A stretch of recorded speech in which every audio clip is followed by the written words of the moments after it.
ഉണ്ടായിരിക്കട്ടെ. यीशु मसीह का अति पवित्र नाम का महिमा हो. ഈ ഭൂമിയിൽ ഒരു ദിവസം കൂടി കർത്താവ് നമുക്ക് ദാനം തന്നു. ये भूमि में हमें प्रभु ने और एक दान स्वरूप दिन दिया. ആ ദിവസം ഈ സമയം നമുക്ക് ഒരുമിച്ച് കർത്താവിന്റെ സന്നിധിയിലായിരിക്കാൻ കർത്താവ് കൃപ ചെയ്തത് ഓർത്ത് കർത്താവിന് നന്ദി പറയും. और जो समय प्रभु ने दिया वो समय यहाँ पर आकर भाइयों के साथ संगति करने के लिए और वचन का आनंद उठाने के लिए वो समय इधर इस्तेमाल करने दिया, उसके लिए मैं प्रभु को धन्यवाद देता हूँ. അതിലുപരിയായി ഞങ്ങൾക്ക് കുടുംബമായിട്ട് പ്രിയ നാസിക്കിലുള്ള സഹോദരങ്ങളെ, ഞങ്ങളുടെ സ്വന്തം സഹോദരങ്ങളെ തന്നെ കണ്ട് സന്തോഷിപ്പാൻ കർത്താവ് ഞങ്ങളെ കുടുംബമായി സഹായിച്ചത് ഓർത്ത് സ്തോത്രം. उतना ही नहीं, उससे भी बड़ा मुझे मेरे परिवार के साथ एक और बार फिर से नासिक के प्रिय भाइयों के साथ, मतलब मेरे खुद के प्रिय नासिक भाइयों के साथ मिलकर संगति करने के लिए जो अवसर प्रभु ने दिया, उसके लिए भी मैं धन्यवाद देता हूँ. നമ്മുടെ സ്വന്തം സഹോദരങ്ങളെന്ന് പറയുന്നത് കർത്താവിലുള്ള സഹോദരങ്ങൾക്ക് മാത്രമേ നമ്മൾ സ്വന്തം സഹോദരൻ എന്ന് പറയാൻ കഴിയത്തുള്ളൂ. हम लोग किसको अपना खुद का भाई करके बोल सकते हैं? वे वो लोग होना चाहिए जिनके अंदर मसीह का वही जीवन है, जिनके अंदर मसीह का वही जीवन आया है सब में. वही कौन है? मसीह में हमारे सगे भाई है. നമ്മൾ ഒരു അപ്പനും അമ്മയ്ക്ക് ജനിച്ച ജഡിക സഹോദരങ്ങളെ നമ്മൾ സ്വന്തം സഹോദരൻ എന്ന് വിളിക്കുന്നു. അത് ഫോഷ്ക, സത്യമല്ല. കാരണം ആ ബന്ധം മരണം കൊണ്ട് അവസാനിക്കുക. എന്നാൽ മരണം കൊണ്ട് അവസാനിക്കാത്ത സ്വന്തം സഹോദരങ്ങൾ ഒരുമിച്ച് താമസിക്കാൻ പോകുന്ന ഒരു ഭവനമുണ്ട്. हम लोग यहाँ पर दुनिया में जीते समय में एक ही माता पिता के द्वारा एक परिवार वहाँ पर होता है और उनको बच्चे होते हैं और वो बच्चे आपस में भाई या बहन करके बुलाते हैं. तो वो एक रिश्ता भले ही वो वजूद में है, परंतु वो भाई करके बोलना एक तरीके से झूठ है. क्यों? क्योंकि मृत्यु के बाद क्या हो जाएगा? वो रिश्ता उधर ही खत्म हो जाएगा. लेकिन मसीह के द्वारा जो जीवन मिलने के द्वारा जो हम भाई करके बोलते हैं, वो ही असली भाई है, सगा भाई है, खुद के भाई है, क्योंकि वो सदा के लिए रहने वाला जीवन है. നമുക്ക് ലോകപരമായി നോക്കുമ്പോൾ ഇവിടെ ഇരിക്കുന്ന എല്ലാവർക്കും പല മാതാപിതാക്കളും പല സഹോദരങ്ങളാൽ ചുറ്റപ്പെട്ട് കിടക്കുന്ന ഒരു ജടിക ബന്ധമുണ്ട്. हम लोग शारीरिक रीति से यहाँ पर देखो या सांसारिक नजरिया से देखा जाए तो यहाँ पर बैठे हुए लोग, हम लोग सब लोग अलग अलग गोत्र, भाषा, अलग अलग माता पिता और रिश्ते से हम लोग यहाँ पर ऐसा अलग अलग लोग हैं करके हम बोलते हैं. എന്നാൽ നമുക്ക് ഒറ്റ ഭവനമേ ഉള്ളൂ, സ്വർഗീയ ഭവനം. परंतु हमको एक ही भवन है, वो है स्वर्गीय भवन. ഒറ്റ പിതാവേ ഉള്ളൂ, സ്വർഗീയ പിതാവ്. एक ही पिता है, वो है स्वर्गीय पिता. ബാക്കി എല്ലാ സഹോദരങ്ങളാണ്. കർത്താവ് പോലും നമ്മുടെ സഹോദരന്മാരെന്ന് വിളിക്കാൻ ലജ്ജിക്കുന്നില്ല. കർത്താവ് നമ്മുടെ സഹോദരനാണെങ്കിൽ ആ മൂത്ത സഹോദരനോട് കൂടെ നമ്മൾ ഇളയ സഹോദരങ്ങളാണ്. उसी के साथ साथ स्वर्ग में हम जो मसीह लोग हैं, मसीह में जो जीवन पाए हुए लोग, वो लोग सब कौन है? जिसका परमेश्वर पिता है, तो बाकी सब लोग सह भाई लोग हैं. इस भाई का खासियत क्या है कि ये भाई को भाई करके बुलाने के लिए यीशु मसीह लज्जाता नहीं है. हम लोगों को देखकर यीशु मसीह इतना प्रेम से भाई करके अगर हमें बुला रहा है, तो हमें कितना अधिक एक दूसरे को भाई करके बोले, क्योंकि ये स्वर्गीय रिश्ता है. ആ ഒരു സഹോദര ബന്ധത്തിലും സഹോദര സ്നേഹത്തിലും നമ്മൾ ഈ ഭൂമിയിൽ അല്പകാലമേ ഉള്ളൂ. കാരണം നമ്മുടെ സ്വന്തം ഭവനത്തിലേക്ക് കൊണ്ടുപോകാൻ കർത്താവ് നമ്മളെ ചേർക്കാൻ വേഗം വരും. ആ പ്രത്യാശയിലാണ് നമ്മൾ ഓരോ നിമിഷവും ആയിരിക്കുന്നത്. तो हम लोग इस दुनिया में जब भले हम लोग जीते समय में उस भाइयों का वो जीवन का अनुभव हम लोग कर तो रहे हैं, परंतु यहाँ पर का जो जिंदगी है थोड़े समय के लिए. क्यों? क्योंकि प्रभु बहुत जल्दी आएगा और हमें उनके पास हमें लेकर जाएगा, फिर हम प्रभु के साथ रहेंगे. उसी आशा में हम लोग अभी जी रहे हैं. നമുക്ക് അതിനോടനുബന്ധിച്ച് ഒരു വാക്യം വായിക്കാം. उस विषय में हम एक वाक्य पढ़ेंगे. 1 പത്രോസ് 1:3-4. पहला पत्रोस पहला अध्याय 3 और 4. हमारे प्रभु यीशु मसीह के परमेश्वर और पिता का धन्यवाद हो, जिसने यीशु मसीह के मरे हुओं में से जी उठने के द्वारा अपनी बड़ी दया से हमें जीवित आशा के लिए नया जन्म दिया, अर्थात एक अविनाशी और निर्मल और अजर मिरास के लिए जो तुम्हारे लिए स्वर्ग में रखी गई. അവിടെ നമ്മുടെ കർത്താവായ യേശു ക്രിസ്തുവിന്റെ പിതാവായ ദൈവത്തിന്, लोग वहाँ पर हमारा प्रभु यीशु मसीह का परमेश्वर और पिता, അപ്പൊ യേശു ക്രിസ്തുവിന്റെ പിതാവ് നമുക്കാരാ? तो यीशु मसीह का पिता हमारे लिए कौन है? എബ്രായ ലേഖനം 2:11. इब्रानियों को पुस्तक 1:11 में भी हम पढ़ते हैं. വിശുദ്ധീകരിക്കുന്നവർക്കും വിശുദ്ധീകരിക്കപ്പെടുന്നവനും ഒരുവൻ പിതാവ്. पवित्र करने वाला और पवित्र किए जाने वालों दोनों का मूल एक ही है, पिता एक ही है.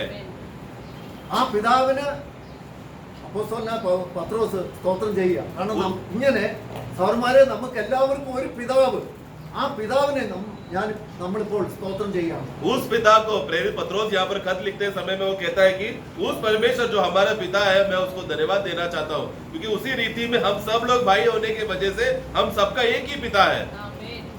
തന്നെയല്ല, പത്രോസ് പറയുന്നത് അവൻ, ഈ പിതാവ് മരിച്ചവരുടെ ഇടയിൽ നിന്ന് യേശുക്രിസ്തുവിന്റെ പുനരുത്ഥാനത്താൽ തന്റെ കരുണാധിക്യ പ്രകാരം നമ്മെ ജീവനുള്ള പ്രത്യാശയ്ക്കായി ഈ അന്ത്യകാലത്തിൽ വെളിപ്പെടുവാൻ ഒരുങ്ങിയിരിക്കുന്ന രക്ഷയ്ക്ക് വിശ്വാസത്താൽ ദൈവശക്തിയിൽ കാക്കപ്പെടുന്ന നിങ്ങൾക്ക് വേണ്ടി സ്വർഗത്തിൽ സൂക്ഷിച്ചിരിക്കുന്നത് ക്ഷയം, പാട്ടം, മാലിന്യം ഒന്നുമില്ലാത്ത അവകാശത്തിനായി വീണ്ടും ജനിപ്പിച്ചിരിക്കുന്നു. എന്തിനാണ് നമ്മെ വീണ്ടും ജനിപ്പിച്ചത്? केवल उतना ही नहीं, ये परमेश्वर ने, पिता परमेश्वर ने हमारे लिए क्या किया, उनका बहुत बड़ा दया के द्वारा हमें एक नया, एक जीवित आशा दिया है. क्योंकि उन्होंने यीशु मसीह को मरे हुए में से जिलाकर हमें एक ऐसा अजर मिराज दिया है जो कभी नाश नहीं होता, और हमें उनके सामर्थ्य में संभाला गया है. ये सब हमको जो दिया हुआ है, ये सब अनुभव करने के लिए हमें एक नया जन्म भी दिया है.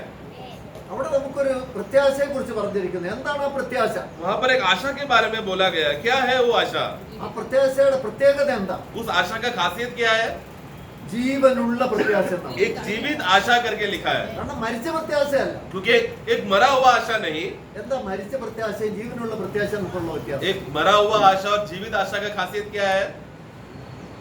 ഒന്നാം നൂറ്റാണ്ട് ആ അപ്പോസ്തലന്മാരുടെ കാലഘട്ടത്തിൽ ജീവനുള്ള പ്രത്യാശ ഉണ്ടായിരുന്നു. तो पहला सप्ताह में, यानी कि प्रेरितों के समय में, जब उस दिनों में खासियत क्या था, वो आशा एक जीवित आशा था. ഇന്ന് മരിച്ച പ്രത്യാശ. परंतु आज जमाने जैसे जैसा आगे गया, आज का अवस्था क्या हुआ, वो आशा एक मरा हुआ हालत में पहुंच गया है.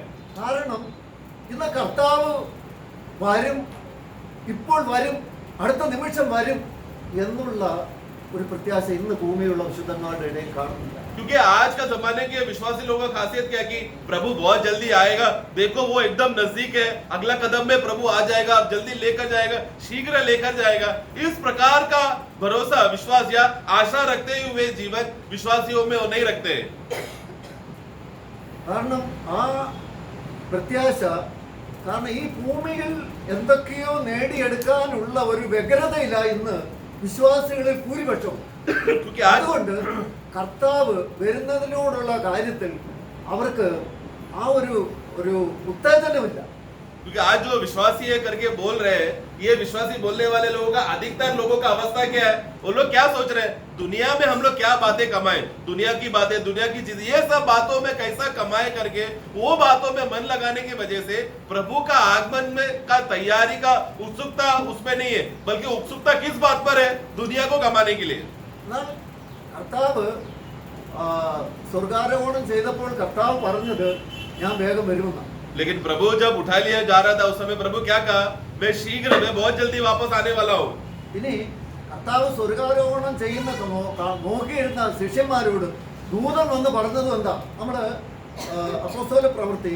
और वही जब उठा लिया जाते समय में चेले लोग प्रभु को देख रहा था, देखते समय में वहां पर स्वर्गदूत ने क्या कहा, प्रेरितों का कार्य में हम पढ़ते हैं അതിന്റെ 1:11 വാക്യം. 1:11. और उनसे कहा, हे गलीली पुरुषों, तुम क्यों खड़े आकाश की ओर देख रहे हो? यही यीशु जो तुम्हारे पास से स्वर्ग पर उठा लिया गया है, जिस रीति से तुमने उसे स्वर्ग को जाते देखा है, उसी रीति से वह फिर आएगा. കാരണം നിങ്ങൾ എന്തിനാണ് നോക്കി നിൽക്കുന്നത്? तुम लोग क्यों അവനെ പോയതുപോലെ തന്നെ അവൻ മടങ്ങി വരും. तुम लोग क्यों इस रीति से ऊपर ही देखते रह रहे हो? क्योंकि जिस रीति से वो गया है, वो वापस आने वाला है. എന്നാൽ ആ സമയം കഴിഞ്ഞ് കുറച്ചുകൂടെ മുമ്പോട്ട് വന്നപ്പോൾ നമുക്ക് അപ്പോസ്തല പ്രവൃത്തി 5-ാം അധ്യായത്തിലേക്കൊക്കെ വരുമ്പോൾ परंतु उस समय के बाद थोड़ा और आगे हम जाएंगे तो प्रेरितों का कार्य 5वां अध्याय में നമ്മളവിടെ കാണുന്നത്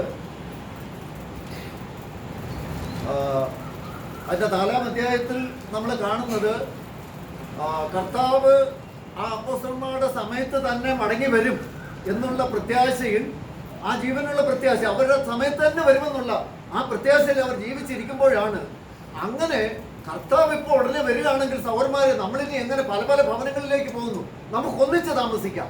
കാരണം നമുക്ക് ഒന്നിച്ച് ജീവിച്ച് ഒന്നിച്ച് അതെ ഭക്ഷിച്ച് ഒന്നിച്ച് ദൈവത്തെ മഹത്വപ്പെടുത്തി അങ്ങനെ തങ്ങൾക്കുള്ളതെല്ലാം തങ്ങൾ പൊതുമുതൽ ദൈവ കർത്താവിൻ്റെതെന്ന് കണ്ട് അപ്പോസ്തലന്മാരുടെ അടുക്കലേക്ക് എല്ലാം കൊണ്ട് സമാഹരിച്ച് അവരൊന്നിച്ച് താമസിക്കാൻ തുടങ്ങി.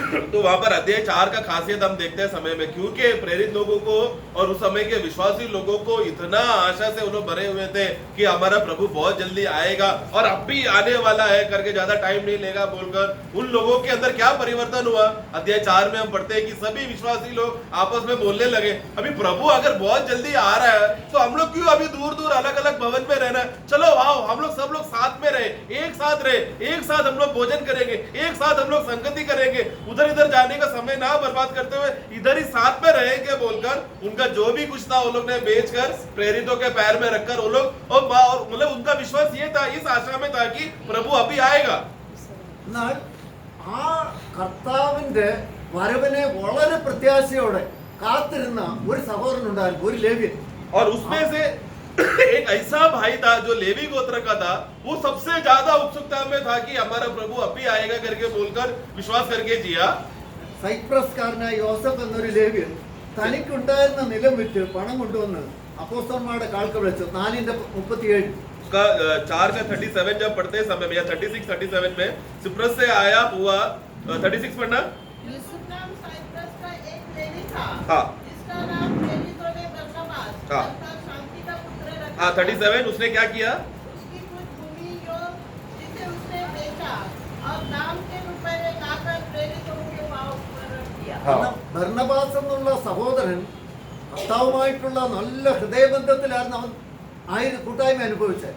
ആ കൂട്ടായ്മയുടെ ഫലം അവനെ എവിടെ എത്തിച്ചെന്നറിയാം, അവനെ സ്വർഗീയ തലത്തിൽ എത്തിച്ചു. तो ये बरनबास बोल के जो प्रभु का ये व्यक्ति था, ये प्रभु के साथ इतना गहरा रिश्ते में वो चला गया, उतना गहरा अनुभव वो प्रभु के साथ किया कि उसका स्तर अभी कहां पर हो गया, स्वर्गीय स्तर में वो पहुंच गया संगति में। അപ്പൊ ആ സ്വർഗീയ തലത്തിൽ താൻ ആയിരിക്കുന്ന അനുഭവം അവൻ ഭൂമിയിലേക്ക് കൊണ്ടുവന്നിട്ട് ഭൗമികമായ കാര്യങ്ങൾ അവൻ അതെ കർത്താവിന് വേണ്ടി ഏൽപ്പിച്ചു കൊടുത്തിട്ട് അവൻ ആ തലത്തിൽ കൂട്ടായ്മ അനുഭവിച്ച് ഇത് കണ്ടപ്പോൾ വേറൊരു സഹോദരൻ കുടുംബമായിട്ട് അവനും വന്ന എന്നാൽ ഞങ്ങൾ കൊടുക്കാമെന്ന് പറഞ്ഞുകൊണ്ട് പറഞ്ഞു. तो अभी क्या हुआ, बरनबास का अवस्था क्या था, वो स्वर्गीय स्तर का वो अनुभव कर रहा था। उसी स्वर्गीय स्तर का अनुभव करते करते भूमि रीति में वो जीते समय में, संसार में जीते समय में उन्होंने क्या निर्णय लिया, मैं वो स्वर्गीय अवस्था में आनंद में रहते समय में मैं बेहतर है कि मैं क्या करूं, अपना सब कुछ मैं जो भी कुछ है मैं बेचकर प्रेरितों के पैर में रखूं, क्योंकि वो उतना स्वर्गीय आनंद में और उल्लास में था। ये भाई जब ऐसा कर रहा तो यही भाई को देखकर उधर एक दूसरा एक परिवार वो देखकर चलो हम भी इसी रीति से करते हैं बोलकर निर्णय लिया। അപ്പം ആ ലേവ്യൻ ചെയ്തത് ബർന്നബാസ് ചെയ്തത് എന്താ, തനിക്കുള്ളതെല്ലാം കൊണ്ടുവന്നു വെച്ചു. बरनबास का खासियत क्या था, उनका जो भी था उन्होंने बेच दिया എന്നാൽ അടുത്ത സഹോദരൻ കൊണ്ടുവച്ച് നോക്കിയാ 5:1 വായിച്ചേ. और वो सब कुछ प्रेरितों के पैर में रखा। लेकिन 5वां अध्याय में हम क्या पढ़ते हैं, इन लोगों ने क्या किया, 1:8 1 का 1 और 2 अनन्य नामक एक मनुष्य और उसकी पत्नी सप्तिरा ने कुछ भूमि बेची और उसके दाम में से कुछ रख छोड़ा, और यह बात उसकी पत्नी भी जानती थी और उसका एक भाग लेकर प्रेरितों के पांव के आगे रख दिया। बस बस അവൻ അവിടെ ഒരു നിലം വിറ്റെന്ന ചിലപ്പോ വേറെ കാണുമായിരിക്കും. वहाँ पर उसमें लिखा है कि उसने एक जमीन को वहां पर भेजा, शायद ऐसा हो सकता है कि और जमीन हो सकता है, അവനുള്ളതെല്ലാം വിറ്റെന്ന് അവിടെ പറഞ്ഞില്ല, ഒരു നിലം. तो उन्होंने उसका जो भी था वो सब बेच दिया, ऐसा नहीं लिखा है। ആ ഒരു നിലം വിറ്റതിന്റെയും ഒരു ഭാഗം മാറ്റിയിട്ട് ഒരു അംശം കൊണ്ടുവന്ന് അപ്പോസ്തലന്മാരുടെ तो एक भूमि जो उसने भेजा भी था उसमें भी उसने क्या किया, उसका कुछ ही भाग उसने या एक भाग ही उसने चेलों के पैर में, प्रेरितों के पैर में रखा और बाकी अपने पास रखा। അപ്പൊ ആരെ നോക്കിയിട്ടാ, तो किसको देखकर किया उसने, ആ സ്വർഗീയ തലത്തിൽ കർത്താവുമായിട്ടുള്ള കൂട്ടായ്മ അനുഭവിച്ച ബർന്നബാസിനെ നോക്കിക്കൊണ്ടാ ഇവൻ കൊണ്ട് വിറ്റത്. तो उसने किसको देखा, बरनबास को देखा। बरनबास क्या कर रहा था, वो स्वर्गीय स्तर में जीकर प्रभु का असली आनंद और उसी आनंद में वो आनंदित होकर उसमें जिया हुआ, वो जब उस आत्मा के प्रेरणा में उसने किया, उसको देखकर शारीरिक रीति से किसने किया, अनन्यास और सफीरा ने भूमि में किया। ബർന്നബാസിന് നല്ല നിശ്ചയം ഉണ്ടായിരുന്നു, എന്റെ കർത്താവ് ഇപ്പൊ വരും. बरनबास का अच्छा विश्वास और आशा क्या था कि मेरा प्रभु अब भी आएगा, तुरंत आएगा, मुझे लेकर जाएगा। പക്ഷേ അനന്യാസും സഫീറയും കർത്താവ് അതിന്റെ ഒരു അംശം വെച്ചതിന്റെ ഉദ്ദേശം എന്താ? लेकिन കർത്താവ് अनन्या ഉടനെ വന്നില്ലെങ്കിൽ മുന്നോട്ട് ഞങ്ങളുടെ ജീവിതം അങ്ങനെ. अनन्यास और सफीरा ने क्या किया? एक भाग ही उन लोग ने प्रेरित को दिया और कुछ भाग अपने पास रखा। उसका मतलब क्या है? वो लोग क्या सोच रहे थे? अगर प्रभु तुरंत नहीं आया तो आगे के दिन हम कैसे जिएंगे? അത് ജീവനുള്ള പ്രത്യാശയായിരുന്നു, तो क्या ये जीवित आशा है क्या? മരിച്ച एक പ്രത്യാശയായിരുന്നു. मरा हुआ आशा था, കാരണം കർത്താവ് ഇപ്പൊ വരുന്നെന്ന് പ്രത്യാശ ഉള്ളവരാ, ജീവനുള്ള പ്രത്യാശ. क्योंकि प्रभु अभी आएगा करके जो आशा में जी रहा है वही सच्चा जीवित आशा है। എന്നാൽ ഇത് എവിടുന്ന് വന്നു? ഈ അനന്യാസിന് ഈ ആലോചന എവിടുന്ന് വന്നു? परंतु अनन्या तो ये अभी ये विचार कहाँ से आया? अनन्यास के जीवन में विचार कहाँ से आया? 3 पढ़ना। पतरस ने कहा, हे हनन्या, शैतान ने तेरे मन में यह बात क्यों डाली हाँ। कि तू पवित्र आत्मा से झूठ बोले और भूमि के बस बस साथ बस। അപ്പൊ ഈ ആലോചന എവിടുന്നാ? तो ये विचार कहाँ से आया उसको? शैतान से। നമ്മൾ സങ്കീർത്തനത്തിൽ എന്താ വായിക്കുന്നത്? हम लोग भजन संहिता में क्या पढ़ते हैं? നടക്കാതെയും പാപികളുടെ വഴി നിൽക്കാതെയും പരിഹാസികളുടെ ഇരിപ്പിടത്തിൽ ഇരിക്കാതെയും. पहला अध्याय का पहला वाक्य में कि धन्य है वे जो बुरा लोगों का യഹോവയുടെ ആലോചന പ്രകാരം നടക്കണം. एक का एक पढ़ना जल्दी। क्या कि धन्य है वह पुरुष जो दुष्ट की युक्ति पर नहीं चलता हाँ। और न पापियों के मार्ग में खड़ा होता हाँ। और न ठट्ठा करने वालों की मंडली में आगे आगे। परंतु वह तो यहोवा की व्यवस्था से प्रसन्न रहता हाँ, परंतु इसका धन्य कौन है? जो यहोवा का वाचा में और उसका वचन में ही आश्रय कर जीता है, वही व्यक्ति धन्य है। അപ്പം ആ ബർന്നബാസിന് കിട്ടിയ ആലോചന എവിടുന്നായിരുന്നു? അനന്യാസിന് കിട്ടിയ ആലോചന तो എവിടുന്നായിരുന്നു? बरनबास को मिला। രണ്ടുപേരും ഒരു സഭയിൽ ഒരേ കൂട്ടായ്മയിൽ അവരുടെ ഒരു ഹൃദയം ഒരു ഏക ഹൃദയം ഏക മനസ്സുള്ളവരായിരുന്നവർ ആ സമയത്താണ്. तो यहाँ पर देखो, वहां पर अभी गवाही क्या है प्रेरितों का कार्य में कि उस समय में लोगों विश्वासी लोगों में उस मंडली में सब लोग एक मन के थे, एक ही विश्वास में थे, वो लोग सब एक ही मंडली में जी रहे थे। लेकिन उसी एक ही मंडली का अनुभव में हम देखते हैं कि बरनबास को कहां से प्रेरणा मिला और अनन्यास को कहां से विचार आया। ഇവിടെ അനന്യാസിനോട് പത്രോസ് പറയുന്നത് എന്താണ്? ഈ കാര്യത്തിൽ സാത്താൻ നിനക്ക് ആലോചന തരാൻ, ആലോചന തന്ന് നിന്റെ ഹൃദയത്തെ വശീകരിക്കാൻ സംഗതി വന്നത് എന്ത്? तो ऐसा क्यों हुआ है अनन्या? पत्रोस पूछता है कि तूने क्यों शैतान को मौका दिया कि तू तेरा दिल का वो जगह शैतान को दे और वो तेरे अंदर कार्य कर सके। എന്നിട്ട് അതിന്റെ 9-ാം വാക്യത്തിൽ वाक्य 9 में അവന്റെ ഭാര്യ വന്നപ്പോൾ അവളോട് പറഞ്ഞ എന്താ? वाक्य 9 में जब उसका पत्नी आया तो उसको क्या कहा? पतरस ने उससे कहा, यह क्या बात है कि तुम दोनों ने प्रभु के आत्मा की परीक्षा के लिए एका किया। देख तेरे पति के काटने वाले द्वार पर खड़े हैं और तुझे भी बाहर ले जाए। അപ്പൊ അവിടെ ഒരു കൂട്ടായ്മ ഉണ്ടായിട്ടാണ് ഞാൻ ഒരു ആലോചന കൊണ്ടുവന്നത്. तो वहां पर एक संगति वहां पर हुआ जिसके वजह से ऐसा विचार आया। അവിടെ കർത്താവിന്റെ ആത്മാവിനെ പരിശോധിപ്പാൻ പരീക്ഷിപ്പാൻ നിങ്ങൾ തമ്മിൽ ഒത്തതെന്ത്? 9 का शुरुआत फिर से पढ़ना। पतरस ने उससे कहा, हाँ। यह क्या बात है हाँ। कि तुम दोनों ने प्रभु के आत्मा की परीक्षा के लिए हाँ। एका किया। हाँ, तो तुम दोनों ने मिलकर परमेश्वर का आत्मा को परीक्षा करने के लिए एक मन तुम लोग कैसे हो गए? ഇത് തന്നെയല്ല ഇന്നത്തെ സഭയിൽ, ഇന്നത്തെ സഭാ കാലയളവിൽ, ഇന്നത്തെ കൂടിവരവുകളിൽ ഈ രണ്ട് പ്രത്യാശ ഇല്ലേ? तो इसलिए प्रियो, क्या इसी रीति से आज का जमाने में या अभी का समय में जो मंडली जीवन में जीते समय में भले ही सब लोग एक ही मंडली में जी रहा हो, परंतु इस तरह दो प्रकार का आशा मौजूद नहीं है क्या? തീത്തോസ് 1-ന്റെ तीतोस का पुस्तक पहला अध्याय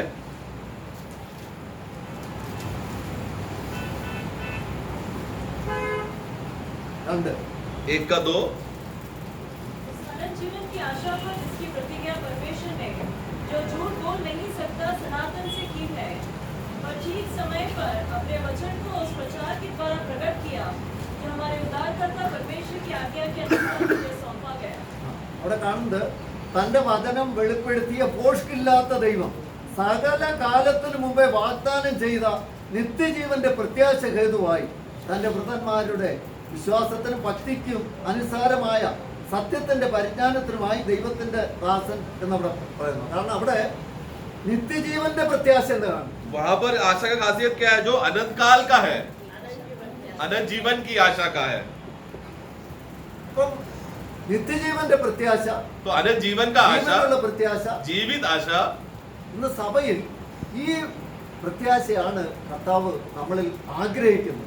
तो आज मंडली जीवन में जब जीते समय में प्रभु क्या क्या चाहता है कि इस तरह का जीवित आशा विश्वासियों के बीच में बने रहे, विश्वासी में बने रहे। എന്നാണിത് കർത്താവിന്റെ സമയത്ത് കർത്താവ് ഈ കാര്യത്തോടുള്ള ബന്ധത്തിൽ ചില ഉപമ പറഞ്ഞു. इस विषय में प्रभु जब दृष्टांत देते समय में हम देखते हैं, കാരണം അതിന്റെ ലൂക്കോസിന്റെ സുവിശേഷം 12-ാം അധ്യായത്തിൽ लूका का सुसमाचार 12 अध्याय അതിന്റെ 32-ാം വാക്യത്തിൽ 32 में हम पढ़ते हैं 32। ഇങ്ങനെ കാണുന്നു, ചെറിയ ആട്ടിൻകൂട്ടമേ ഭയപ്പെടേണ്ട, രാജ്യം നിങ്ങൾക്ക് തരുവാൻ നിങ്ങളുടെ പിതാവ് പ്രസാദിച്ചു. पढ़ना। हे छोटे फूल, हाँ। मत डर, क्योंकि तुम्हारे पिता को यही भाया है कि तुम्हें राज्य दे। मैं അപ്പൊ ആ രാജ്യത്തോട് നിങ്ങൾ ആ രാജ്യത്തിലേക്ക് പ്രവേശിക്കണമെങ്കിൽ കർത്താവ് പറയുന്ന ഒരു കാര്യം അതിന്റെ 35-ാം വാക്യത്തിൽ तो उस राज्य का अनुभव में प्रवेश करने के लिए प्रभु वहां पर एक बात बोलता है അതിനെക്കുറിച്ചുള്ള 35। ഉപമയാണ് കർത്താവ് താഴോട്ട് പറയുന്നത്. उसके विषय का दृष्टांत है फिर 35 से वहां पर हम पढ़ते हैं, നിങ്ങളുടെ അരകെട്ടിയും വിളക്ക് കത്തിയും കൊണ്ടിരിക്കണം. तुम्हारा कमर कसना और तुम्हारा दिया को जलाए रखना।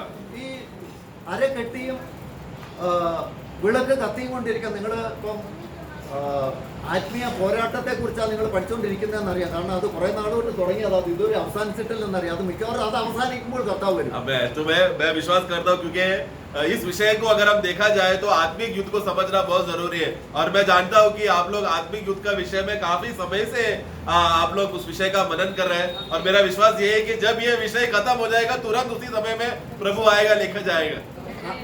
കാരണം ഒരു വിശ്വാസി അല്ലെങ്കിൽ ഒരു വ്യക്തി വീണ്ടും ജനനം നടന്ന് അവൻ വിശ്വാസത്തിലേക്ക് സ്റ്റെപ്പ് വെക്കുമ്പോൾ മുതൽ അവനൊരു പോരാട്ടത്തിലാണ്. क्योंकि एक व्यक्ति जब उसका नया जन्म हो जाता है, वो एक विश्वासी बन जाता है, प्रभु का जन बन जाता है। उस दिन से जब विश्वासी होकर जब वो पहला कदम उसने जैसे आगे डाला, वो पहला कदम उसका क्या है, एक आत्मिक युद्ध शुरू हो गया है। അത് ഈ പറഞ്ഞ പോലെ ജീവനുള്ള പ്രത്യാശ നിൽക്കുന്നവർക്കേ ഉള്ളു കേട്ടോ. परंतु मैं किसके विषय में बोल रहा हूँ, जो उसी समय से जीवित आशा में जी रहा है, അവർക്കുള്ള പോരാട്ടം. उन्हीं के लिए युद्ध है। കാരണം മറ്റുള്ളവർ ലോകത്തിൽ നടക്കുന്ന വിശ്വാസിക്ക് പോരാട്ടമല്ല. കാരണം ലോകം അവന്റെ ആണല്ലോ, അവർ ഒന്നിച്ചാണ് നടക്കുന്നത്. संसार में चलने वाला विश्वासी के लिए युद्ध नहीं है, क्योंकि संसार और विश्वासी शैतान सब साथ में चल रहे हैं। കാരണം അവർ രണ്ടുകൂടെ കൂടിയിട്ട് കർത്താവിനെതിരെ യുദ്ധം ചെയ്യും. क्योंकि वो ऐसा विश्वासी जो संसार में आश्रय कर कर जी रहा है, वो शैतान के साथ मिलकर प्रभु के खिलाफ युद्ध कर रहा है।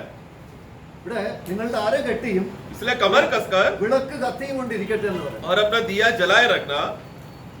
ഇവിടെ എന്താണ് നമ്മുടെ അര കെട്ടുക എന്ന് പറയുന്നത്? तो कमर कसना तो हम क्या समझेंगे? നമ്മള് നിങ്ങൾ പഠിച്ചതാ, ആത്മീയ യുദ്ധത്തിൽ അത് പഠിച്ചതാ. आत्मिक युद्ध में आप लोगों ने पढ़ा है। കാരണം എഫെസ്യ ലേഖനം 6-ാം അധ്യായത്തിൽ അരയ്ക്ക് എന്ത് കെട്ടണമെന്നാ? आपने सत्य। एफेसियों का पुस्तक 6वां अध्याय में जब पढ़ते समय में कमर कसो बोलते समय में किस बात को लेकर कसना है? सत्य को लेकर। സത്യം. ആരാ സത്യം? तो सत्य कौन है? യേശു ക്രിസ്തുവാ. आमेन, यीशु मसीह है। നമ്മള് 1 കൊരിന്ത്യർ 1:30 നമ്മൾ വായിക്കുന്നു, നിങ്ങളോ അവനാൽ ക്രിസ്തുയേശുവിലിരിക്കുന്നു. हम लोग 1 कोरिन्थी 1:30 में पढ़ते समय में हम उनके द्वारा मसीह यीशु में है। എന്തിനാ അവിടെ വെച്ചേ? അവൻ നിങ്ങൾക്ക് ദൈവത്തിൽ നിന്ന് ജ്ഞാനമാണ്, നീതിയാണ്, വിശുദ്ധിയാണ്, വീണ്ടെടുപ്പാണ്. क्योंकि वो हमें मसीह यीशु के द्वारा वो हमारे लिए ज्ञान है, अर्थात धार्मिकता, पवित्रता और छुटकारा।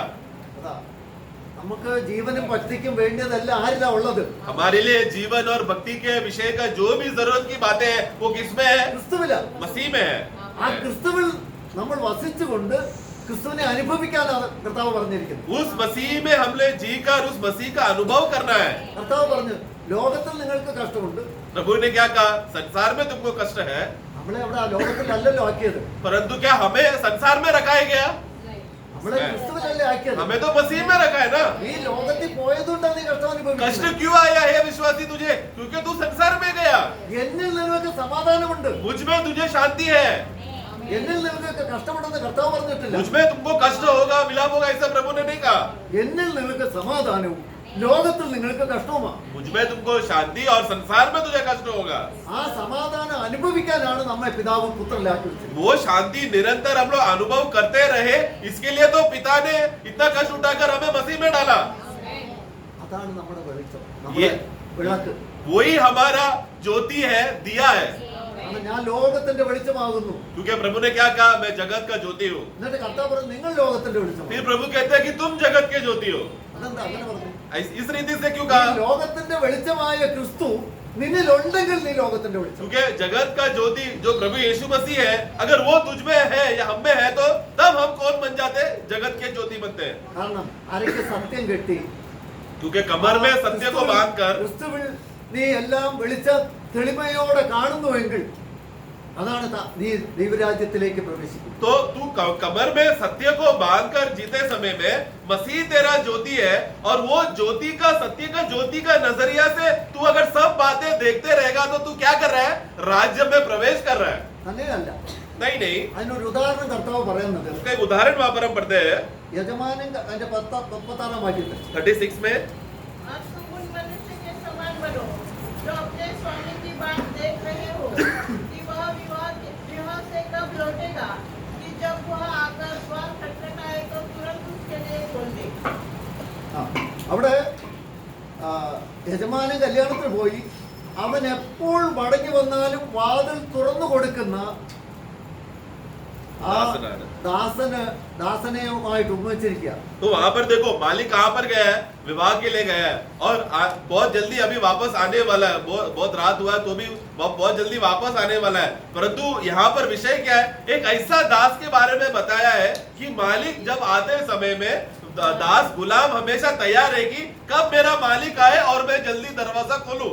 അവിടെ അങ്ങനെ തുറന്നു കൊടുക്കുന്ന ദാസൻ ഭാഗ്യവാനാണെന്ന്. और कहता है कि धन्य है वैसा गुलाम या ऐसा दास जो मालिक आए तो उसके लिए दरवाजा खोले, जागते रहे। എന്നിട്ട് അതിന്റെ 40 വാക്യത്തിൽ എന്തുമായിട്ട് കമ്പയർ ചെയ്താൽ നിനയാത്ത നാഴികൾ മനുഷ്യപുത്രം വരുന്നത് കൊണ്ട് നിങ്ങളും ഒരുങ്ങിയിരിക്കും. 40 पढ़ना। तुम भी तैयार रहो क्योंकि जिस घड़ी तुम सोचते भी नहीं हाँ। उसी घड़ी मनुष्य का पुत्र आ जाएगा. आमेन। അപ്പൊ ഇത് കണക്ട് ചെയ്യുന്നത് കർത്താവിന്റെ വരവിനെ കുറിച്ചുള്ള പ്രത്യാശയിൽ നിൽക്കുന്ന ദാസ ഭാഗ്യവാൻ. तो ये बात को किसके बात से जोड़ा हुआ है कि धन्य है वो दास जो प्रभु का आगमन के लिए वाट जोत रहा है, वो आशा में भरकर जी रहा है। ऐसा जीने वाला व्यक्ति विश्वासी धन्य विश्वासी है जो मालिक के लिए इंतजार कर रहा है। എന്നിട്ട് അത് 41 വാക്യം മുതൽ പറയുമ്പോൾ വേറൊരു ഉപമയെ പറയാം. फिर उसके बाद 41 से बढ़ते समय में एक दूसरा दृष्टांत वहां पर प्रभु कहता है। അത് നമ്മൾ 1 അധ്യായത്തിൽ इसके लिए पहला कोरिन्थी अध्याय 4 में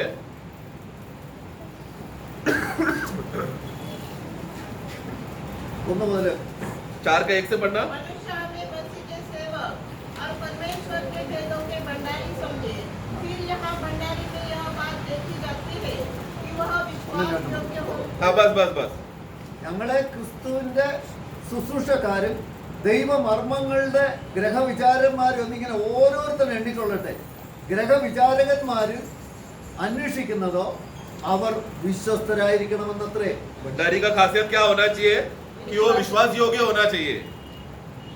അപ്പം ഈ ഗ്രഹവിചാരകത്വം വിചാരകത്വം मतलब ये भंडारी यानी कि जो आगे की बातें घर के विषय में सोचते रहता है।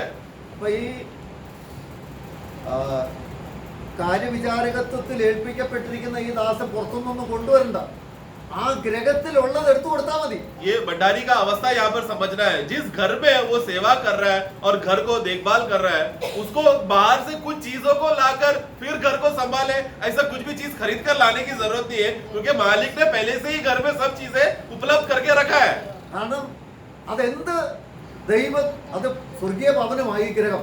ആ സ്വർഗീയ ഭവനത്തിലുള്ള കാര്യങ്ങളെ എടുത്തു കൊടുക്കുവാൻ കാര്യവിചാരകത്വത്തിൽ ചില അർത്ഥദാസന്മാരെ കർത്താവ് സഭയ്ക്ക് ഏൽപ്പിച്ചിട്ടുണ്ട്. यहाँ पर विषय क्या हमें समझ रहे, ये घर मतलब स्वर्गीय भवन है।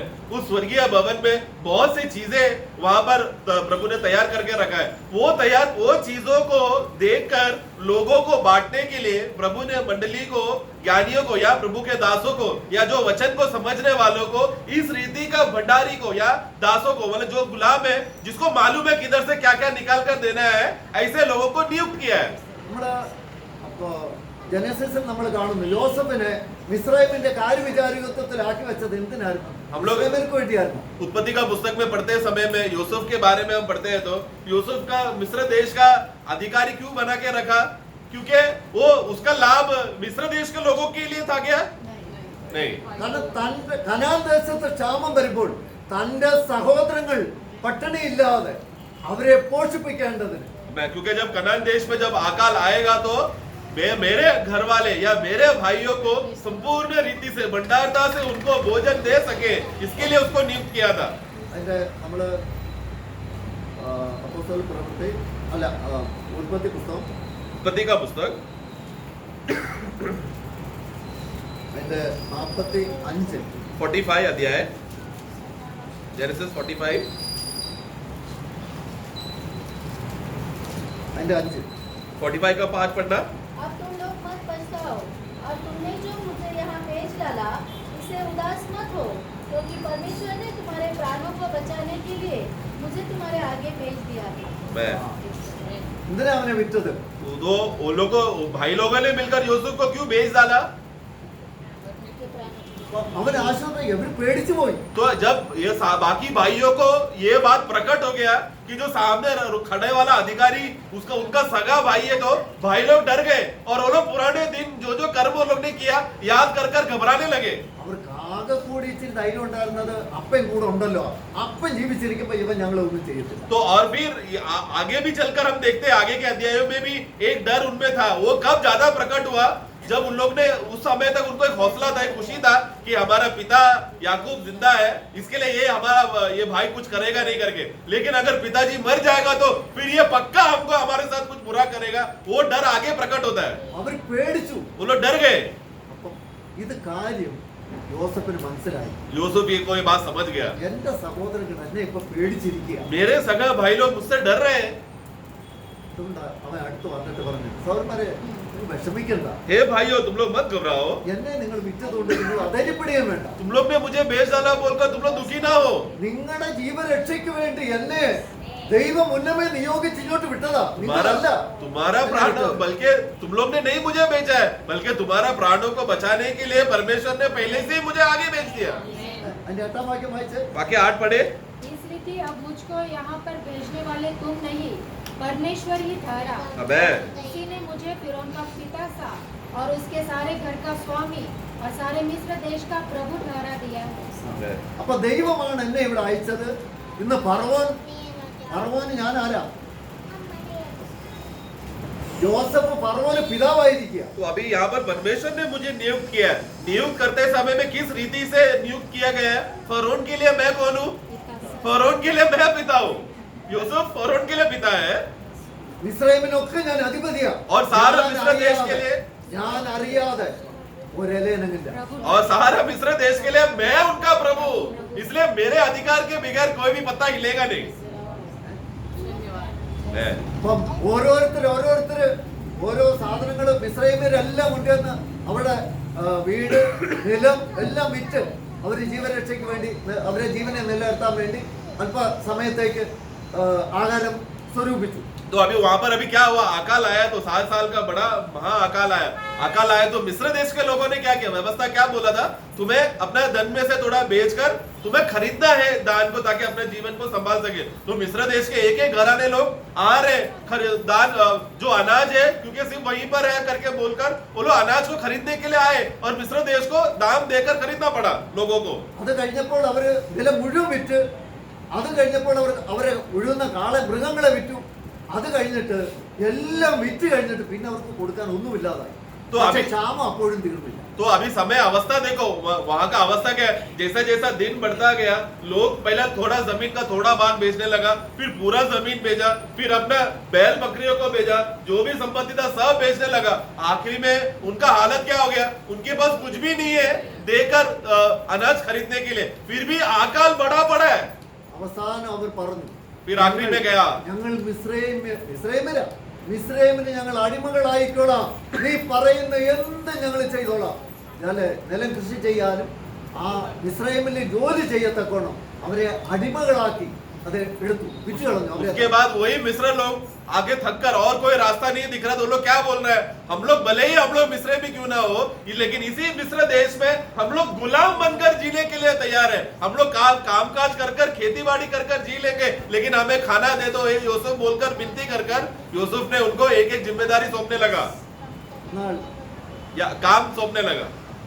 എന്നാൽ ഈ തൻ്റെ സഹോദരങ്ങളെ കനാൻ ദേശത്ത് നിന്ന് കൊണ്ടുവന്ന് യാക്കോബിനെയും മക്കളെയും കൊണ്ടുവന്ന് അവിടെ ഏറ്റവും ആ മിസ്രൈം ദേശത്തിലെ ഏറ്റവും ശ്രേഷ്ഠമായ ഒരു സ്ഥലം ഗോശൻ ദേശത്തേക്ക് അവരെ പാർപ്പിച്ചു. परंतु जब वहां पर याकूब और उसके बच्चे आए, यानी यूसुफ का पूरा परिवार वहां पर आया, तो वहां पर विधि क्या निकला कि अब तेरे परिवार को मिस्र देश का सबसे उत्तम जगह, सबसे बेस्ट जगह जो गोशेन है, वहां पर तुम लोग रहना. എന്നിട്ട് എൻ്റെ 11 വാക്യത്തിൽ उसी का 11 में, और अकाल के जो 5 वर्ष और होंगे उनमें मैं वही तेरा पालन पोषण करूंगा. ऐसा न हो कि तू और तेरा घराना और जितने तेरे हैं भूखों मरे. അപ്പൊ യാക്കോബിനും കുടുംബത്തിനും അവിടെ ജീവകാലം മുഴുവൻ സകലത്തിലും ദാരിദ്ര്യം നേരിടാതെ ഞാൻ അവിടെ നിന്നെ പോഷിപ്പിക്കും. तो यहाँ पर क्या होगा, याकूब और उसके परिवार को वहां पर वो लोग रहकर उन लोग कोई भी प्रकार का दरिद्रता उन लोग ना सामना करें, मतलब वो दरिद्रता का अनुभव उनको कुछ भी नहीं होगा. जीवन भर तक उनको अंत तक मैं उनको खाना दूंगा. തന്റെ സഹോദരങ്ങളെ ആരെയും അവൻ അടിമയായി കൊണ്ടുവന്ന് ഭക്ഷണം കൊടുത്തിട്ട് അടിമയായി പിടിച്ചില്ല. उसने अपने भाइयों में से, എല്ലാവരും സ്വന്തമാക്കി.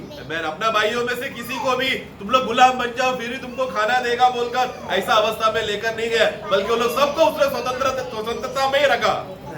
ഇന്ന് നമ്മുടെ കർത്താവായ യേശു ക്രിസ്തു കാര്യവിചാരകത്വത്തിൽ ഉന്നതനായി Amen. നമ്മൾക്ക് വേണ്ടി ആ കലവറ സൂക്ഷിക്കുക. Amen. उसी तरह आज हमारा प्रभु यीशु मसीह कौन है? वो प्रभुओं का प्रभु है. वो सबसे बड़ा ऊंचा पदवी में है. उस ऊंचा पदवी में रहकर, उस भवन में रहकर सभी बातों का वो विश्वास योग्य है और वो सब बातों को संभाल रहा है. उसी का हुकूमत चल रहा है അവനാണ് ഇന്നത് ഇഷ്യൂ ചെയ്യുന്നത്. और वो ही इशू करता, मतलब वो जो बोलेगा वही तभी निकलेगा.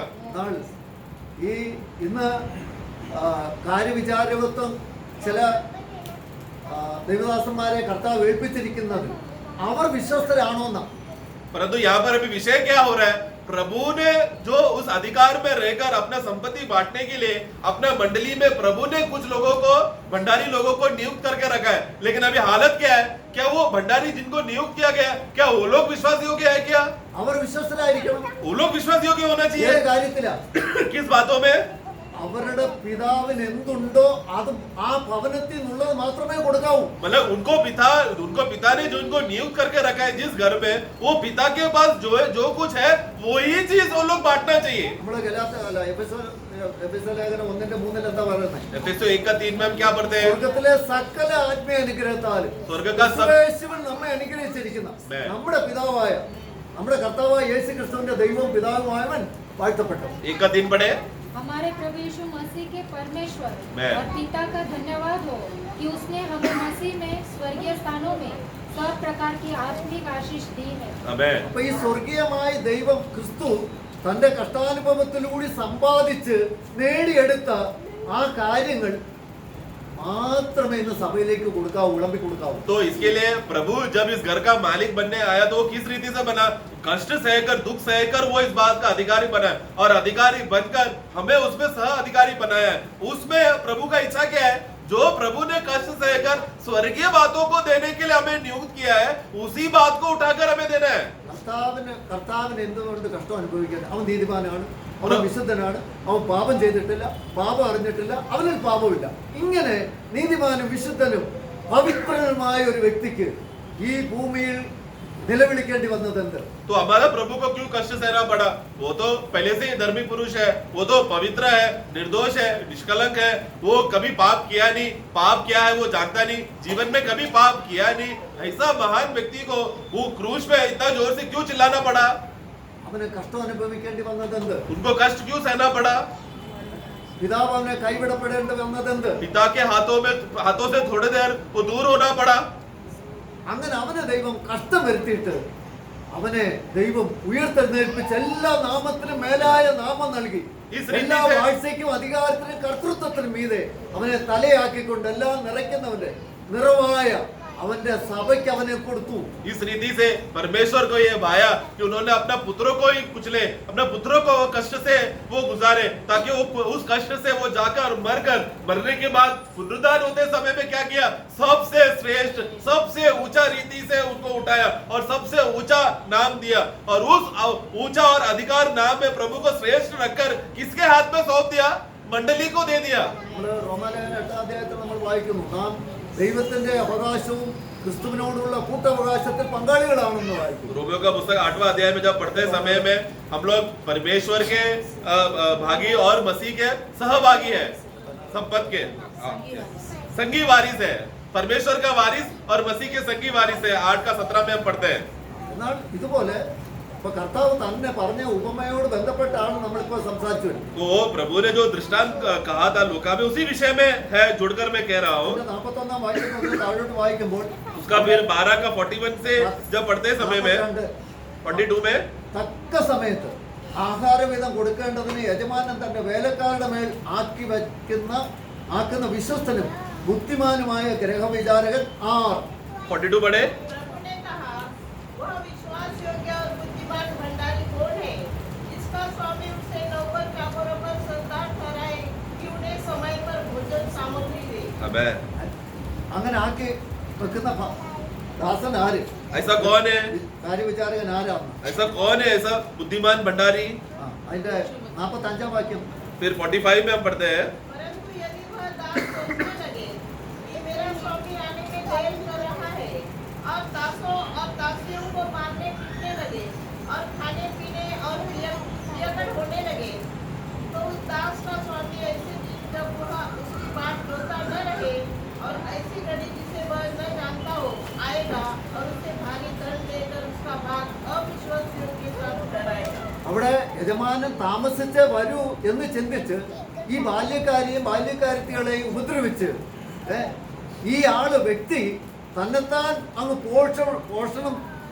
പോഷിപ്പിക്കപ്പെട്ട് അങ്ങ് തടിച്ചു കൊഴുത്ത് ആയിരിക്കുന്ന ഒരു വ്യക്തിയെ കുറിച്ച് അവിടെ പറഞ്ഞു. यहाँ पर क्या अवस्था है देखो, ये गुलाम ने अभी क्या किया, जब उसने देखा कि मालिक को आने देरी हो रहा है तो उसने क्या किया, उसके नीचे रहने वाले सहदास और दासियों को उनको मारने लगा, पीटने लगा, और वो खुद खा रहे हैं, खुद पी रहे हैं, पियक्कड़ होकर गिर रहे हैं। मतलब उसने क्या किया, अपने आप को पालन पोषण कर कर वो इतना वो भोजन में वो मोटा होकर वो जी रहा है कि बाकी सब लोग सिकुड़ गए।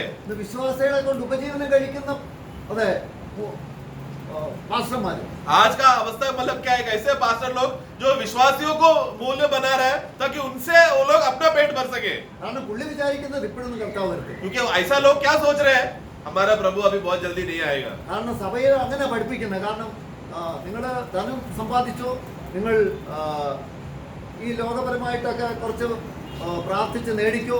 കാരണം പുള്ളി ചിന്തിക്കുന്നത് എന്താന്ന് വെച്ചാൽ ആ നേടുന്നതിന്റെ എല്ലാം ഒരു വീതം പുള്ളിക്ക് കിട്ടും. तो वो क्या सिखाता है, ऐसा अधिकारी लोग भंडारी लोग मंडली में क्या सिखा रहा है, देखो हमारा प्रभु बहुत जल्दी आने वाला नहीं है, इसलिए जो है पूरा तुम लोग संसार में उत्सुकता से जियो, संसार को कमा के जियो, जो प्रार्थना तुमको जो चाहिए उसके लिए प्रार्थना करो, परमेश्वर तुमको देगा क्योंकि प्रेम करने वाला प्रभु है। तो ये सब बोलते समय में उसका मन में क्या है, जब कलीसिया के लोग कमाते रहेंगे तो ही मुझे उपज मिलेगा।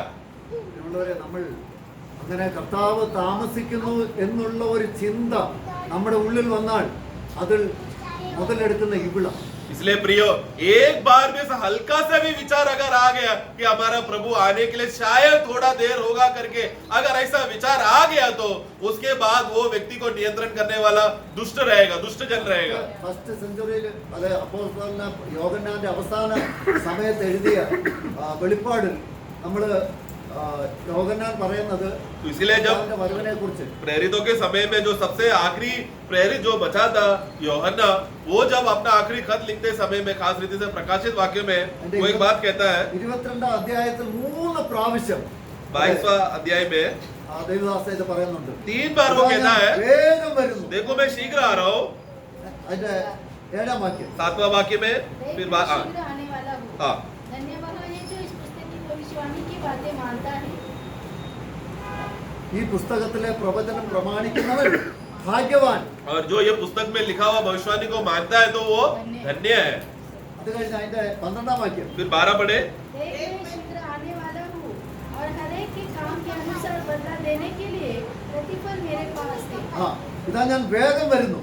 ഓരോരുത്തരും അവനവന്റെ പ്രവൃത്തിക്ക് തക്കവണ്ണം കൊടുപ്പാൻ പ്രതിഫലം എന്റെ പക്കലുണ്ട്. एक एक लोगों ने जैसे उन्होंने अपना कार्य किया है उनको प्रतिफल देने के लिए प्रतिफल मेरे हाथ में है। എന്നിട്ട് 20-ാം വാക്യം, और फिर वाक्य 20 में जो इन बातों की गवाही देता है वह यह कहता है, हाँ मैं शीघ्र आने वाला हूँ, आमीन हे प्रभु यीशुआ। ഇതാ ഞാൻ വേഗം വരുന്നു. 3 പ്രാവശ്യം അതെ കർത്താവായ യേശുക്രിസ്തു പല കാര്യങ്ങൾ പറഞ്ഞു. ആമേൻ ആമേൻ ഞാൻ സത്യമായിട്ട് നിങ്ങളോട് പറയുന്നു. तो यहाँ पर ऐसा देखो 3 बार वहाँ पर प्रभु कहता है कि देखो मैं शीघ्र आने वाला हूँ। हमारे प्रभु का एक स्वभाव है, जब वो जो भी बातें मतलब सख्त रीति से मतलब उसको पक्का करते रहता हूँ, क्या कहता है? आमीन आमीन, सत्य सत्य मैं ये कहता हूँ, आमीन आमीन। मतलब क्या कि वो बात को स्थापना कर रहा है कि ऐसा ही होगा करके, അത് ഉറപ്പിക്കുക. उसको मजबूत कर रहा है। കർത്താവ് ഉറപ്പിച്ച് പറയുകയാണ് ഞാനിതാ വേഗം വരുന്നത്. प्रभु पक्का करके छाप लगकर क्या बोल रहा है कि मैं जल्दी आने वाला हूँ। ആ പ്രത്യാശയ്ക്ക്, ജീവനുള്ള പ്രത്യാശയ്ക്ക് ഭംഗം വന്നാൽ അതെ നാം ഈ ലോകത്തിന്റെ ആത്മാവ് നമ്മളെ ക്രിസ്തുവിൽ നിന്ന് അകറ്റിയാണെന്ന് ഓടം നമ്മുടെ ഉള്ളത്തിൽ അത് അങ്ങനെ ഒരു ചിന്ത അല്ലെങ്കിൽ അത് നമുക്ക് വിശ്വാസമായി വരണമെങ്കിൽ നമ്മുടെ മനസാക്ഷി നല്ല ക്ലിയർ ആയിരിക്കും. इसके लिए हमारे जीवित आशा के विषय में बढ़ोतरी में बढ़ते समय में उस जीवित आशा को जो भी बात बुझाने का विषय आया तो हमें जल्दी हमें समझ जाना चाहिए और तुरंत हमें प्रभु की उपस्थिति में आना है। इस विषय में जो बात को हमें मदद करता है हमारा विवेक, കാരണം നമ്മുടെ മനസാക്ഷിയിൽ കർത്താവ് സംസാരിക്കുന്ന മനസാക്ഷിയിലാണ് കർത്താവ് സംസാരിക്കുന്നത്. പക്ഷെ ആ മനസാക്ഷിയിൽ കർത്താവ് സംസാരിക്കണമെങ്കിൽ ലോകം നമ്മുടെ മനസാക്ഷിയുമായിട്ട് കണക്ഷൻ വിട്ടിരിക്കണം. കാരണം ലോകം നമ്മുടെ ഹൃദയത്തിലേക്ക് മനസാക്ഷിയിലേക്ക് വരണം. तो इसके लिए अगर तो विवेक में खासियत क्या है कि प्रभु का गवाह या प्रभु का बात वो विवेक में है, जहाँ पर हमसे बात कर कर हमें प्रभु का बातों का पक्का निश्चय वहां पर होता है। इसके लिए विवेक का शुद्धिकरण होना बहुत जरूरी रहता है। उस विवेक में जब वो व्यक्ति अगर संसार का आश्रय करके जिएगा तो उसका विवेक हमेशा शुद्ध रहेगा। इसलिए संसार का कोई भी बात उसका हृदय में रहना नहीं चाहिए। പത്രോസ് പറയുന്നു, നിങ്ങൾ അവനെ കണ്ടിട്ടില്ലെങ്കിൽ നിങ്ങൾ അവനെ സ്നേഹിക്കുന്നു. पत्रोस कहता क्या है कि भले तुम लोग ने उसे देखा ना हो फिर भी तुम लोग उसे प्रेम करते हो। എന്നാൽ നമുക്ക് ആ സ്നേഹം ഹൃദയത്തിൽ നമ്മുടെ മനസാക്ഷിയിൽ ക്ലിയർ ആയിരിക്കണം. ആ സ്നേഹം എന്റെ കർത്താവ് അതെ എന്റെ ഹൃദയത്തിലുണ്ട്, എന്നെ അവൻ പിതാവൻ പുത്രനിൽ എന്നെ ആക്കി വെച്ചിരിക്കുന്നു. इसके लिए इस विषय में कि प्रभु मेरे अंदर है और वो मुझसे प्रेम करता है करके इसका अच्छा निश्चय हमारे अंदर वो होना जरूरी है, क्योंकि ये पिता परमेश्वर ने हमें उस रीति इसीलिए हमें मसीह में हमें रखा है, इसलिए निश्चय होना जरूरी है। എന്റെ അവകാശം തരാൻ എന്നെ അവൻ പെട്ടെന്ന് കൊണ്ടുപോകും. मेरा मिरास को मेरा हक के बातों को मुझे देने के लिए वो बहुत जल्दी मुझे बुलाएगा। ഈ ഒരു ജീവനുള്ള പ്രത്യാശ നമുക്ക് എപ്പോഴും ഉണ്ടായിരിക്കും. इस रीति का जीवित आशा कि प्रभु अपना भाग्य मुझे बहुत जल्दी देने के लिए मुझे बुलाएगा करके उस हमेशा उस बोध में रहना जरूरी है। എന്നാൽ ഈ പ്രത്യാശയിൽ നമ്മളെ സെപ്പറേറ്റ് ചെയ്യാൻ സാത്താന് കഴിയും. അനന്യാസിനെ ഉപയോഗിച്ചതുപോലെ जिस तरह शैतान ने अनन्यास को इस्तेमाल करके वो जीवित आशा से उसको भरमा कर प्रभु से दूर किया, उसी रीति से हमें भी वो कार्य करेगा। നമ്മുടെ ഹൃദയം ലോകത്തിലേക്ക് പോയാൽ ലോകം നമ്മെ സ്വാധീനിക്കും. क्योंकि अगर हमारा हृदय अगर संसार में जाएगा तो संसार हमें मोह में गिराने की कोशिश करेगा। 119 സങ്കീർത്തനത്തിലാണെന്ന് തോന്നുന്നു. 119 भजन संहिता में शायद അതായത് ഞാൻ പാപം ചെയ്യാതിരിക്കേണ്ടതിന് നിന്റെ വചനം എന്റെ ഹൃദയത്തിൽ ഞാൻ സംഗ്രഹിക്കുന്നു. मैं पाप ना कर बैठने के लिए मैंने तेरा वचन को मेरे हृदय में मैंने संभाल के रखा है। അപ്പൊ ഈ വചനം ആരാ? ക്രിസ്തുവാ. मतलब ये वचन कौन है? मसीह स्वयं है। അങ്ങനെ എനിക്ക് വിളക്ക മനുഷ്യനെയും പ്രകാശിപ്പിക്കുന്ന സത്യ വെളിച്ചം. क्योंकि वो प्रभु कौन है? वही सच हमारे अंदर का सच्चा ज्योति है। और ये ज्योति का खासियत क्या है? ये एक ऐसा ज्योति है कि कोई भी मनुष्य को वो ज्योतिमय कर सकता है, जो यूहन्ना का सुसमाचार में हम पढ़ते हैं। അപ്പൊ ആ വെളിച്ചം നമ്മളിൽ നിന്ന് നീങ്ങിയാൽ ആ ലോകത്തിലേക്ക് വശീകരിക്കട്ടെ. तो वो ज्योति अगर हमें बुझने लगा तो हम लोग संसार में गिरने का ज्यादा देर नहीं लगेगा। അതുകൊണ്ടാണ് കർത്താവിന്റെ സ്നേഹം നമ്മുടെ ഹൃദയത്തിൽ നിന്ന് മാറിയാൽ ആ നിമിഷം ലോകം നമ്മെ സ്വാധീനിക്കുക. അതാണ് യോഹന്നാൻ അപ്പോസ്തലൻ യോഹന്നാൻ 15 പറയുന്നത്. पहला यूहन्ना 2 का 15 जब पढ़ते समय में वहां पर यूहन्ना एक बात हमें चेतावनी देता है कि अगर प्रभु का प्रेम अगर हमसे हट गया तो संसार का मोह रहेगा, फिर हमें चलाएगा। पढ़ना तुमने तो संसार से अंदर संसार में की वस्तुओं से प्रेम रखो। यदि कोई संसार से प्रेम रखता है तो उसमें पिता का प्रेम नहीं है। ഇവിടെ ലോകത്തെയും ലോകത്തുള്ളതിനെ സ്നേഹിക്കുന്നവനിൽ എന്തില്ലെന്നാ പറയുന്നത്? जो संसार और संसार की പിതാവിന്റെ बात സ്നേഹമില്ല. संसार और संसार की बातों से प्रेम करेगा, उसमें क्या नहीं है? നീ കാണ- पिता का प्रेम नहीं है। നീ കാണുന്നതെല്ലാം നമ്മളിലേക്ക് വരണമെന്ന് ആഗ്രഹിക്കുന്ന കാര്യം അടുത്തത്. കൺമോഹം, ജഡമോഹം, ജീവനത്തിന്റെ പ്രതാപം, ഇതൊന്നും പിതാവിൽ നിന്നല്ല. നമ്മൾ ആഗ്രഹിക്കുന്നതും നമ്മൾ കാണുന്നതും നമ്മുടെ ഹൃദയത്തിൽ ചിന്തിക്കുന്ന കാര്യങ്ങളൊക്കെ ഇനി പോരട്ടെ എന്ന് നമ്മൾ അനുവദിക്കുമ്പോൾ അത് പിതാവിൽ നിന്നല്ല, അത് ലോകത്തിൽ നിന്നാണ് വരുന്നതെന്ന് നമ്മൾ മനസ്സിലാക്കും. तो इसके लिए एक विश्वासी को ये बात अच्छी तरह से जानना चाहिए, जो चीज हम लोग देखकर हम लोग बोलते हैं ये चीज चाहिए, वो चीज चाहिए, उसमें मोह लगा रहे, तो वो मोह करने के लिए क्या क्या मदद करता है? अगला वाक्य में 16 में वो है आंखों की अभिलाषा, शरीर की अभिलाषा, जीविता का घमंड। ये सब दुनिया में भरा हुआ है। तो ये सब देखते रहने के लिए, देखते समय में तुरंत हमारे अंदर आता है कि ये मुझे चाहिए, वो मुझे चाहिए। ये सब बातें पिता में नहीं है, मतलब ये सब बातें पिता नहीं दे रहा है करके इसमें वो विश्वासी अच्छे रीति से स्पष्ट होकर समझना चाहिए कि संसार की बातें पर प्रभु नहीं देता। എന്ത് നേടിയാലും तू कुछ भी कमा लेगा तो ഒഴിഞ്ഞു പോകുന്ന, കാരണം ലോകം അതിന്റെ മോഹം, ലോകത്തിന്റെ മോഹം എല്ലാം ഒഴിഞ്ഞു പോകുന്ന तू ദിവസം संसार को कितना भी तू कमा ले, संसार का कोई भी बात कमा ले, लेकिन ये सब बातें मिट जाने का, हट जाने का एक समय आने वाला है, जिसमें 17 में हम देखते हैं संसार और उसका मोह, सब बातें बीत जाएगी। ദൈവ ഇഷ്ടം ചെയ്യുന്നവൻ എന്നേക്കും ഇരിക്കും. परंतु जो परमेश्वर का इच्छा करता है वो सदा बसा रहता है, सदा रहता है। ഉള്ളവരെ, ഈ ജീവനുള്ള പ്രത്യാശ എന്റെ കർത്താവ് ഇപ്പൊ വരും. इसलिए इस जीवित आशा में कि मेरा प्रभु बहुत जल्दी अभी आएगा, താമസിക്കും എന്നുള്ള ചിന്ത നമുക്ക് ഉണ്ടാകരുത്. देरी करेगा करके ऐसा विचार आना ही नहीं चाहिए। അതുണ്ടാകുന്നെങ്കിൽ അത് ഈ ലോകത്തിന്റെ ആത്മാവ് ദൈവത്തിൽ നമ്മളെ അകറ്റാനാണ് ഈ ചിന്ത കൊണ്ടുവരുന്നതെന്ന് ഓർഡർ നമ്മൾ ദൈവജ്ഞാനത്തിൽ മനസ്സിലാക്കി. इसके लिए ऐसा विचार अगर आया, थोड़ा शायद देरी हो सकता है करके ऐसा छोटा सा भी बात अगर आए तो तुरंत तैनात हो जाना, तुरंत सावधान हो जाना। क्यों? क्योंकि ये शैतान क्या कर रहा है? प्रभु के प्रेम से हमें दूर लेके जाने के लिए कुछ तो तंत्र वो कर रहा है बोलकर तुरंत हमें सतर्क हो जाना है और प्रभु पर भरोसा करके जीना है। അത് നമ്മൾ യാക്കോബിന്റെ ലേഖനം ഒരു വാക്യം വായിച്ചു നിർത്താം. एक और वाक्य पढ़ना चाहता हूँ, याकूब का पुस्तक 17 വാക്യം, 3:17. 3 का 17। पर जो ज्ञान ऊपर से आता है वह तो पहले पवित्र होता है, फिर मिलनसार, कोमल और मृदु भाव और दया और अच्छे फलों से लदा हुआ और पक्षपात और कपट रहित होता है। അപ്പൊ ലോകത്തെയും ലോകത്തുള്ളതിനെ സ്നേഹിക്കുന്ന ഞാൻ എവിടുന്ന് വരുന്നതാ? ലോകത്തിന്റെ. तो संसार और संसार की बातों में उसको मोह करना, वो ज्ञान कहाँ से आ रहा है? संसार से ही आता है। കാരണം കാണാൻ നല്ലതും തിന്മാൻ കാമ്യവുമായ ആ ഫലം കണ്ട് തിന്നപ്പോൾ ദൈവത്തിൽ നിന്ന് അകന്നുപോയി. അവന്റെ ജ്ഞാനമാണ് ആ ലോകത്തിന്റെ ജ്ഞാനം എന്ന് ഉദ്ദേശിക്കുന്നത്. तो मतलब क्या, मतलब देखने के लिए अच्छा था, खाने के लिए अच्छा है और मुझे कुछ बड़ा बनाएगा करके ये बातों का विचार जो शैतान ला रहा था, वो संसार की बातों को लाकर हमें मनुष्य को बहलाया। എന്നാൽ ഉയരത്തിൽ നിന്ന് വരുന്ന ജ്ഞാനം ഒന്നാമത് എന്താ? परंतु स्वर्ग से आने वाला ज्ञान का खासियत क्या है? सबसे पहला वो क्या है? पवित्र है। നമ്മുടെ മനസാക്ഷിയിൽ ക്ലിയർ ആയിരിക്കണം, നല്ല ശുദ്ധമായ ഒരു മനസാക്ഷി. मतलब एकदम शुद्ध रीति से कार्य करने वाला, एकदम निर्मल है वो प्रभु से आया हुआ ज्ञान। അങ്ങനെയുള്ള ഒരു ഹൃദയത്തിൽ നല്ല ക്രിസ്തുവിന്റെ സമാധാനം. और इस प्रकार का जो ज्ञान जो स्वर्ग से आया है, जो शुद्ध है, वो क्या है? मिलन से, यानी कि शांति रखने वाला, शांति का अनुभव रखने वाला।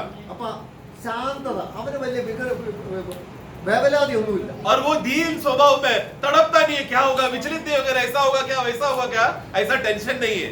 ദൈവത്തെയും സഹോദരങ്ങളെയും അനുസരിക്കുന്നവരായിരിക്കും. और प्रभु को और अपने सहभाइयों को आज्ञा में अधीन होकर जीने वाला जीवन से वो भर जाएगा। കരുണയും സൽഫലവും മറ്റു സഹോദരങ്ങളോട് ദയ കാണിക്കുന്നവനായിരിക്കും. അവർക്ക് അവിടെ നന്മയ്ക്ക് വേണ്ടി പ്രവർത്തിക്കുന്നവനായിരിക്കും. मतलब करुणा और भला फल से भरा हुआ, मतलब क्या, हमेशा दया दिखाता है, भाइयों के ऊपर हमेशा दया दिखाएगा और अच्छा फल से भाइयों के लिए एक अच्छा काम करे, मदद करे, ऐसा स्वभाव से रहेगा। ഇത് ഉയരത്തിൽ നിന്ന് വരുന്ന ജ്ഞാനം. क्योंकि ये ऊपर से आने वाला ज्ञान है। ബഹുമാനരെ, ഈ ജീവനുള്ള പ്രത്യാശയില്ല കർത്താവ് നമ്മെ ഇവിടെ നിർത്തിയിരിക്കും. ഇനി അടുത്ത നാളെ നേരം വെളുക്കും നമുക്കറിയത്തില്ല. इसलिए प्रियो ऐसा जीवित, നമ്മൾ പോകുന്ന പോക്കിലായിരിക്കും കർത്താവ് വരുന്നത്. क्योंकि നമ്മൾ പോവും. ऐसा जीवित आशा में प्रभु ने हमको भरकर रखा है और ये जीवित का आशा इतना मजबूत हमारे जीवन होना चाहिए कि कल का गारंटी नहीं है। आज हम लोग यहाँ से हॉल से बाहर निकला, घर पहुंचने से पहले हम उठा लिया जाएंगे, घर पहुंचने का भी गारंटी नहीं है। ഈ ലോകത്തിൽ ഒരു കാര്യത്തിലും നമുക്ക് ഗ്യാരണ്ടി തന്നിട്ടില്ല. और इस संसार का कोई भी चीज पर, वस्तु पर आश्रय करके जियो करके ऐसा गारंटी प्रभु ने नहीं दिया है।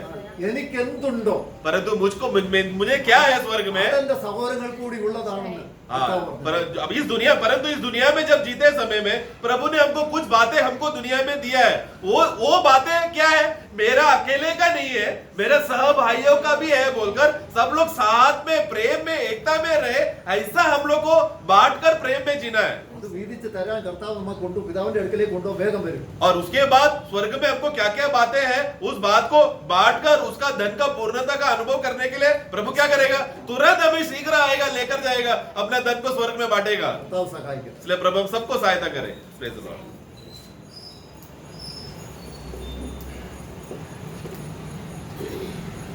the Lord. Praise the Lord. कल परीक्षा है, कल परीक्षा है करके आपको मालूम, आप एक परीक्षा के इंतजार में था, कल का डेट मिल गया, कल परीक्षा है, आपको नींद आएगा? सही में आपको आज रात को सही नींद में नींद आएगा? नहीं आएगा, क्योंकि परीक्षा को किन किन बातों में कैसे कैसे तैयारी होना है वो तो जरूर देखना पड़ता है। परीक्षा में फेल होने से भी कोई बात नहीं, उसको नींद आएगा। परीक्षा में फेल होने से कोई फर्क नहीं, ऐसा व्यक्ति को नींद आएगा। परंतु परीक्षा में पास होने के लिए जो चाहता है उसको थोड़ा नींद कम आएगा, है ना? प्रियो, हमारे जो इधर भी अभी परीक्षा हो रहा था ना, परीक्षा में कितने लोग हार गए आपको मालूम है? इधर ही परीक्षा बोलने से पास होने वाला चाहने वालों को नींद नहीं आता, इधर परीक्षा में बैठा तभी भी नींद में। अभी उनकी अवस्था क्या हो? मैं आपको एक बात बताऊं, एक ही चांस है। देखो, उधार पाए हो हम सब लोग स्वर्ग में पहुंचने के बाद प्रभु से एक रिक्वेस्ट करेगा। क्या रिक्वेस्ट है मालूम है? प्रभु प्लीज एक चांस। मैं है ना, मैं ये नहीं सोचा था कि मैं ऐसे स्वर्ग में आएगा। मैं स्वर्ग के बारे में बहुत सुना था, स्वर्ग बहुत सुंदर है, और अभी देखा ना अविनाशी अधर्मराज ऐसा बड़े बड़े फल है, ये सब मेरे लिए है करके मैंने सुना, प्रभु दास ने बहुत बार सुनाया, लेकिन मैं उतना ऐसा विश्वास नहीं किया। अभी मुझे मालूम हो गया, इसलिए प्लीज मैं एक बराबर जाकर रहता हूँ और मैं तेरे लिए मर कर आता हूँ। मैं रुकूंगा नहीं, मैं भाग दौड़ करके सुसमाचार सुनाऊंगा, मतलब कोई भी कुछ भी करे मैं विरोध नहीं करेगा, चांस मिलेगा। प्रभु बोलेगा एक ही चांस, वो तूने पार कर दिया, पार कर दिया। प्रियो, अब ये चांस है ना, अनंतता का उस दर्शन में आज ये छोटा जीवन बिताएगा, अनंतता में सम्मान पाएगा। अभी आपने सुना ना, हमारे प्रभु कब आएगा? 10 साल के बाद। आ जाएगा, आ जाएगा। इस अवस्था में हमें तैयार रहना चाहिए, है ना? बिल्कुल प्रियो, आज बहुत बार लोग प्रभु जल्दी आएगा वो बात को नहीं समझता। आज आएगा वो समझने वाला क्या करेगा? आखिरी अध्याय में 3 बार बोला ना। पहली बार क्या बोला? जो मेरा वचन सुनकर मानता है, इसका मतलब आगमन की बात जो होने वाला, पहले बात मानते रहेगा। और दूसरा बात में क्या बोला मालूम है?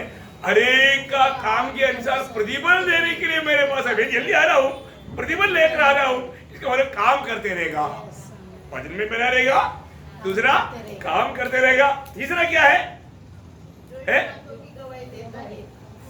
बोलो पढ़ो ना 20। जो इन बातों की गवाही देता है वह यह करता है, हाँ मैं शीघ्र आने वाला हूँ। इसका मतलब क्या है कि मतलब वचन में रहकर काम कर कर इंतजार में रहा, देखा एकदम इंतजार। तुमने बोला ना इब्रानियों 9:28 है, जो मेरे इंतजार कर रहा है ना, मैं उसके लिए, मेरा बात जोने वालों के लिए मैं आ रहा हूँ, है ना? प्रभु का बात जोते रहना।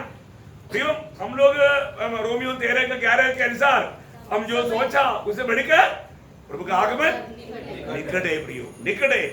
हम लोग कभी भी देर होगा करके नहीं सोचना, है ना? आज के दिन मेरा आखिरी दिन समझ करके, मैं तो ऐसे सोचता है डेली, मैं सोचता है आज का ही दिन मेरा आखिरी दिन है, इसलिए प्रभु से भेंट करने की तैयारी में हमसे बढ़कर के प्रभु का उत्साह है।